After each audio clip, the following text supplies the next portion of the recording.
The most aggressive people, far more aggressive than the United States, from the get-go, have been the British. These are all orchestrated by whom? By the CIA? No, by MI6. The Brits had their own agency, and it was to lead the Americans into this disaster because they knew better. What's happened since is that lapdog has become the attack dog. The MI6 and the Brits have been out in front. They have been the most aggressive, the most destructive in the war in Ukraine.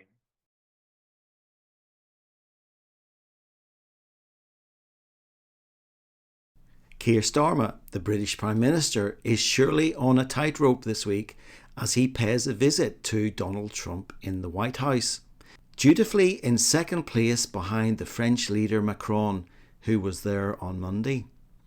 I say tightrope as he has openly contradicted Donald Trump's claim that Zelensky, the Ukraine president, is a dictator.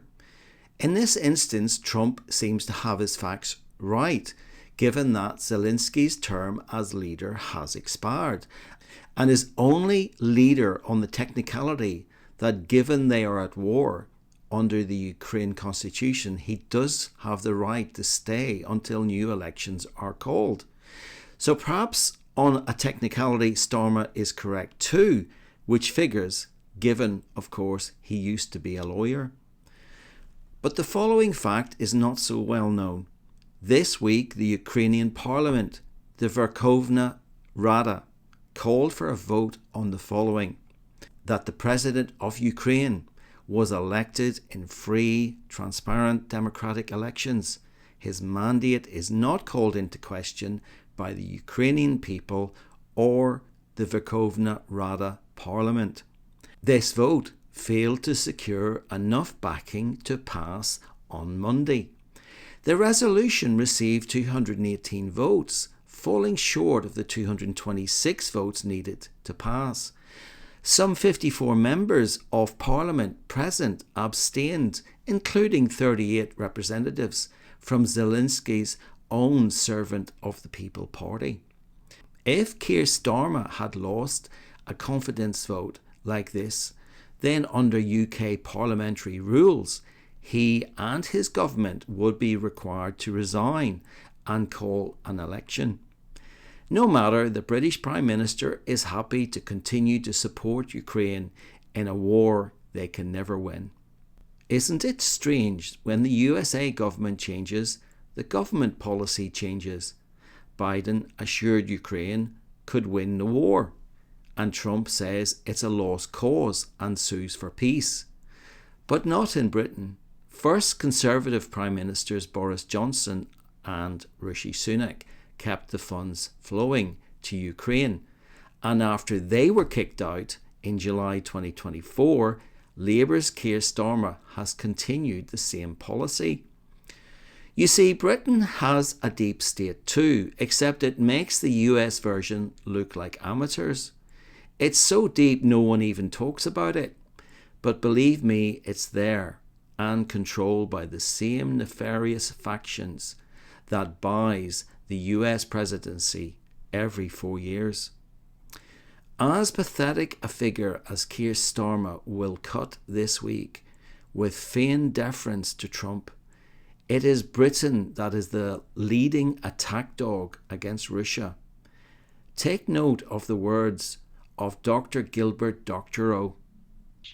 The most aggressive people, far more aggressive than the United States, from the get-go, have been the British. And let's be specific about this.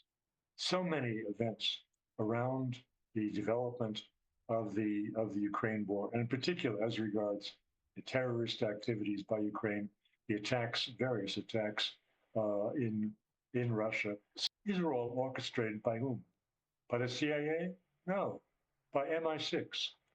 Now, we all go back to 2003 and the Iraq War, and it was commonplace to say the special relationship between Britain and the United States meant that Tony Blair was the lapdog of the American president, Bush. What's happened since is that lapdog has become the attack dog. The MI6 and the Brits have been out in front. They have been the most aggressive, the most destructive in the war in Ukraine. The Brits had their own agency, and it was to lead the Americans into this disaster because they knew better.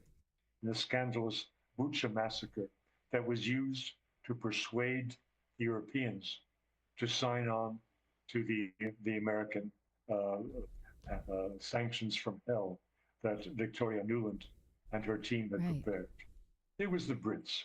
So let's divide this a bit. Mr. Macron, he speaks out of both sides of his mouth, and he will go this way or that way where he sees the opportunities. But the Brits are stuck. And if I were Mr. Starmer, I would think twice about this trip next in the coming week to Washington, because now that Zelensky has been denounced by the president as a dictator, I don't know what he thinks he can achieve. Confirming these attack dog words, Keir Starmer has just announced a $16 billion per year increase in UK defence spending from 2027, with a further planned defence spending increase of $36 billion between 2030 and 2035. So it would appear Trump's plans for peace are not shared by attack dog Britain. Thank you for watching.